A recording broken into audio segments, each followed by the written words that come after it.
recevoir, puisque vous dites que vous êtes là jusqu'au vendredi. Malheureusement, on n'a pas beaucoup de temps, il reste que demain. Vous partez vendredi soir, c'est ça? Non, on part samedi matin. Ah, samedi matin, ah, ben c'est bon. Donc vous avez jeudi et vendredi, donc on va voir s'il y a d'autres qui peuvent vous recevoir, parce que vous avez été reçu par le DG de l'intégration africaine du ministère. Sincèrement, je le connais, hein, c'est quelqu'un de bien, mais à votre niveau, ça pouvait être le ministre ou le secrétaire général ou la chef de cabinet. Ils sont en mission. Bon, ils sont souvent en mission, ces gens-là. Hein. Ils sont souvent en mission. Bon, bref. Donc ça, on va passer les messages qu'il faut pour voir si... je vous confirme que le SG et le directeur des Guinéens de l'étranger, de la coopération internationale, étaient en mission. J'ai pris l'avion avec eux dimanche à Paris pour entrer ici. Eux, je peux vous confirmer. Donc aujourd'hui, ils ne sont pas en mission. Donc le SG, dès qu'on finit la réunion, moi je vais lui passer un coup de fil pour lui dire que vous êtes là et que, bon, certes, vous avez rencontré voilà, mais que ce serait bien qu'il y ait quand même une rencontre officielle aussi qui se passe. J'aurais dû avertir les gens de la radio. Il était là, le gars de la radio parlementaire, mais on va l'appeler. Il sera là à 17h20, mais je vais essayer de le joindre ou demander qu'on les joigne pour qu'il puisse vous faire une interview quand même. Parce que ici, nous avons une radio parlementaire, à moins que vous veniez demain matin pour une émission là-dessus. Mais c'est une radio qui est très écoutée aussi, y compris par les autres organes. Donc c'est bien qu'ils sachent que vous êtes là. Qu'est-ce que je peux vous dire en dehors de ça? C'est que, évidemment, comme vous le savez, la transition est entamée en Guinée depuis le 5 septembre 2021. Malgré tout ce qu'on peut dire, il y a des choses vraiment formidables qui ont été mises en place.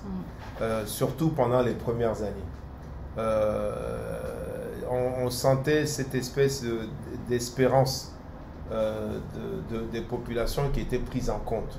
Pour être honnête, depuis quelques mois, c'est un peu plus compliqué. Parce qu'on a le sentiment qu'il y a beaucoup plus de difficultés, qu'il y a, comment dirais-je, avec les médias, vous êtes au courant, il y a eu des restrictions. Donc ça, effectivement, ça nuit à la dynamique de la transition. C'est une réalité. Il y a eu un certain nombre de faits, d'actes qui, malheureusement, ont accentué le sentiment d'insécurité, notamment quelques disparitions. Donc tout ça, c'est pas très bon pour la transition et c'est vraiment dommage parce que, sincèrement, la dynamique de la transition est une dynamique positive. Il y a eu des réalisations, des infrastructures, le pays était très en retard, très en retard. Vous allez le constater, je ne sais pas si vous avez dû le constater déjà, les routes sont dans des états quand même terribles, surtout Madame Gakoya, c'est un pays où on peut même dormir sur la chaussée, tellement les routes sont propres à Kigali. Chez nous, c'est l'inverse. On a des problèmes d'eau, d'électricité, alors qu'on est le château d'eau de l'Afrique. Voilà, donc on a ces difficultés, mais ces difficultés remontent à très longtemps. Donc ceux qui sont arrivés en septembre 2021 se sont retrouvés confrontés à ça. Donc ils se sont mis à plus ou moins prioriser ça. Alors que la transition, qu'on le veuille ou pas, est éminemment politique. Mais bon, compte tenu des difficultés du pays, on a mis le paquet sur les infrastructures, sur ce genre de choses. Et on a essayé de faire aussi un peu de politique. Et la partie politique, c'est surtout nous, le CNT. Et nous sommes heureux d'avoir quand même réussi à mettre en place, en tout cas à bien faire avancer, l'un des points importants du chronogramme, l'élaboration d'une constitution. Ça, c'était notre rôle à nous. Dans les 10 points du chronogramme, il y a 2 points qui nous concernent particulièrement. C'est la constitution et les lois organiques qui vont mettre en place des institutions. On peut dire 3 points même, en gros. Et on est vraiment, nous, on a fait notre part de boulot, même si, bon, c'est dommage, on n'est pas sûr qu'on va boucler la constitution avant le 31 décembre. mais on est très avancé. Comme je vous l'ai dit, on a fait 90% du travail. Les 10% qui restent, on peut, mais le président du CNT n'est pas encore là. Quand il va arriver, on va peut-être en parler avec lui. Je pense que ce serait bien qu'on finalise la Constitution, au moins qu'on fasse ça.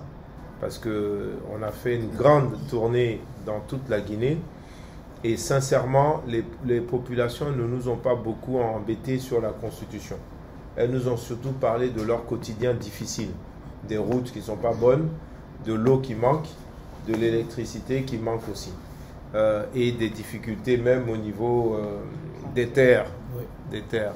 Et je pense que c'est la même chose, hein, chez toi aussi. Oui. Voilà. Donc, sur la Constitution, sincèrement, elles ont peut-être, certaines nous ont dit pourquoi 5 ans et pas 7 ans. Certaines nous ont dit pourquoi limiter l'âge à 80 ans. Ça, c'était les gens proches de l'ancien régime. Certaines nous ont dit pourquoi la candidature unique. Et puis, quelques rares personnes nous ont dit pourquoi vous n'avez pas mis l'article 46 de la charte qui interdit au président de... Mais des rares personnes, hein, ça, moi, je vous parle d'un témoignage que j'ai vécu. Ali Mou était avec moi, à Bokeh notamment. Ils ne nous ont pas beaucoup embêtés sur la Constitution. Ils ont, pour la plupart, validé la Constitution. Surtout les droits, là. Droit à la santé, droit à l'éducation, ils ont beaucoup aimé ça. Mais ils nous ont parlé de leur quotidien. Donc, je pense que nous avons la possibilité de boucler cette Constitution-là en ajoutant 2-3 éléments que les populations nous ont dites. Et à ce moment-là, on pourra être fiers, nous CNT, de dire que sur le chronogramme, nous au moins, on a fait notre part de boulot. Bon, mais j'avoue que c'est pas sûr, hein, madame la... En plus, Dieu fait bien les choses. Madame Camara a été aussi la présidente du comité qui a piloté les différentes concertations, la campagne de vulgarisation. On a créé un comité qui s'occupait du pilotage et c'est elle qui était la présidente de ce comité-là. Et je pense que ni elle ni mes collègues ne me démentiront. On espère peut-être faire la constitution, mais on n'est pas sûr que d'ici le 31 décembre, on aura bouclé. Et sincèrement, ça sera dommage parce qu'on peut le faire. Voilà. Mais au moins, sachez-le, on est très avancé sur cette partie du chronogramme. Les autres parties ne nous concernent pas directement. Voilà. Le RAVEC, ça ne nous concerne pas directement. Le RGP, HD, là, ça ne nous concerne pas directement. Le référendum, ça ne nous concerne pas. Nous, les choses qui nous concernaient, on a fait notre part de boulot là-dessus.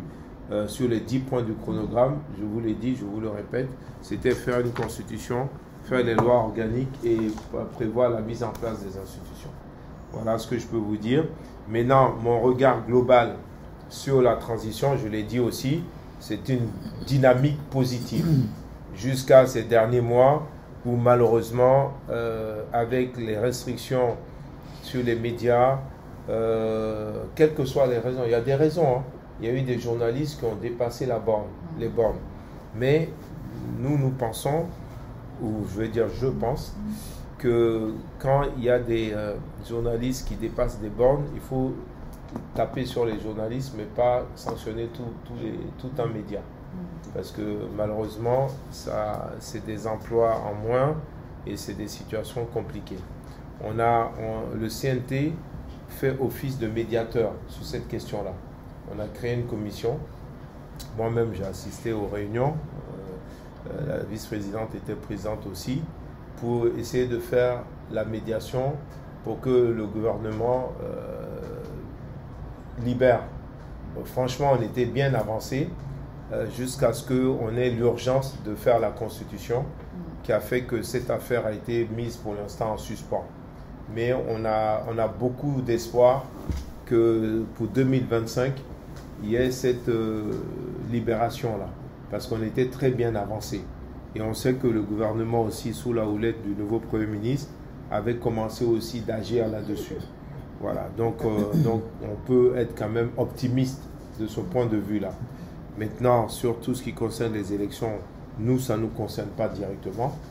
Ce n'est pas à nous. Sur l'histoire de l'article 46, ce n'est pas directement à nous, parce que nous, on a voulu faire une constitution qui rassemble. Et on ne peut pas faire une constitution qui rassemble si on focalise sur les points qui divise. En tout cas, moi, chaque fois que j'ai été interpellé là-dessus, même à Kigali, chez Madame, où il y a une communauté guinéenne que nous avons rencontrée, c'est ce que j'ai dit quand on a été interpellé, nous, CNT. J'ai répondu que le CNT, c'est 81 personnes. Il y a eu un débat et un vote. La majorité des 81 personnes ont estimé que la nouvelle constitution ne pouvait pas intégrer cet article-là sur la candidature du chef de l'État. Ça, c'est la majorité qui a décidé, ça s'appelle la démocratie. Donc, on se plie à ce que la majorité a décidé. Deuxièmement, j'ai dit, je le répète et je le répéterai partout, que nous, on a fait une constitution qui avait vocation à rassembler. Et quand on fait une constitution qui a vocation à rassembler, on évite les points qui divisent. Voilà, en gros. Mais sincèrement, dans nos missions là de vulgarisation, très peu de gens que nous avons rencontrés nous ont interpellés là-dessus. Très peu nous ont interpellés là-dessus. Et ceux qui nous ont interpellés, moi j'ai même eu à dire à un de nos amis, enfin des gens qui nous ont interpellés, pour nous c'est une affaire entre un homme et son peuple. Voilà, c'est un homme qui a prêté serment vis-à-vis de son peuple, c'est à lui de régler ce problème-là. C'est pas au CNT de régler le problème.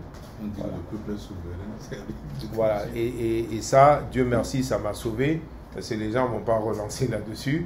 Ils ont vu que j'étais ferme, j'étais convaincu de ce que je disais et sincère dans ce que je disais. Voilà, donc nous, on est fiers d'avoir fait cette constitution.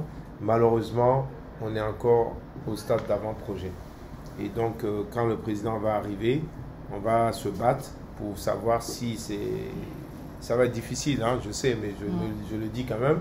Si on peut au moins boucler la Constitution pour qu'on soit fier de dire avant le 31 décembre, le CNT a quand même voté la nouvelle Constitution. Maintenant, au moins, ça peut rassurer aussi les partenaires. Voilà un peu, nous, notre position par rapport à ça. Et après, si vous avez des questions précises, vous pourrez nous les poser. Mais avant ça, je laisse la parole à ceux qui veulent rajouter des choses. Hein. Si vous avez des choses à rajouter, honorable conseiller, vous avez le droit de prendre la parole.